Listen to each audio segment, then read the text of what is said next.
Na, grabe yung pamamalat ko. Charang. Naglagay ako para magbalat siya, guys.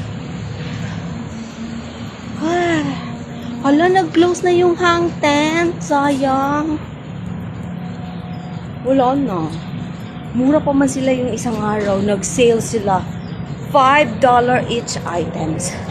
Tapos yung mga pang jogging, pang yoga, $5 na lang, guys. Akala ko hindi pa sila mag-move on. Mag-move ba? Kasi moving sale sila. So, hindi ko nakita. Is, wala na pala, oh. Siguro yung time na nag-sale sila, 2 araw lang yun, tapos aalis na. Hindi ko kasi nakita yung date. So, ngayon, napansin ko, tumaan ako dito, eh. Wala na, sayang. Kasi guys, yung mga pang-yoga, no, mahal kasi. Biro mo, mabibili mo yung isa, $15, $19, $25. So, mayroon pang $30. Depende sa klase. So, nag-moving sale sila.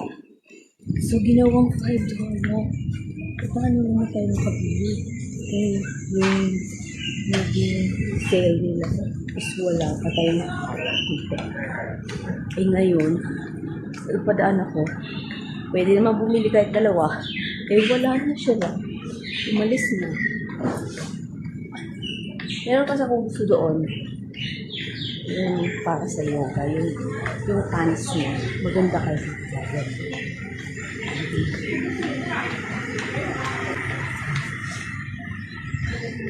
Sorry. Yung Indian doon. Lagi kong kabiruan yan. Ano siya? Guwapo. Matino. Dati, mayroon akong vlog na kasama siya sa vlog ko. Kasi nga sumilip siya. Sabi niya, anong ginagawa mo? Sabi ko, vlog. Pwede ba ako isama dyan? Sabi ko, dinidyohan ko din siya. O, nilagay ko siya sa video. Tapos yung kuya na din, ganun din. Tapos, bali-promote ko na rin yung yung tindahan nila. Nagbebenta kasi sila, guys, ng flowers. Tapos chocolate. Marami yung mga biscuits. Sabi pa nga ng yung kanina. May nag-follow sa akin, pero hindi ko alam. Siyempre, kilala ko rin nila Indian beauty. Kaya bumili din doon. Taga-rito din. Hindi ko rin nakikita na po ko. Pero nakapalo doon sa akin.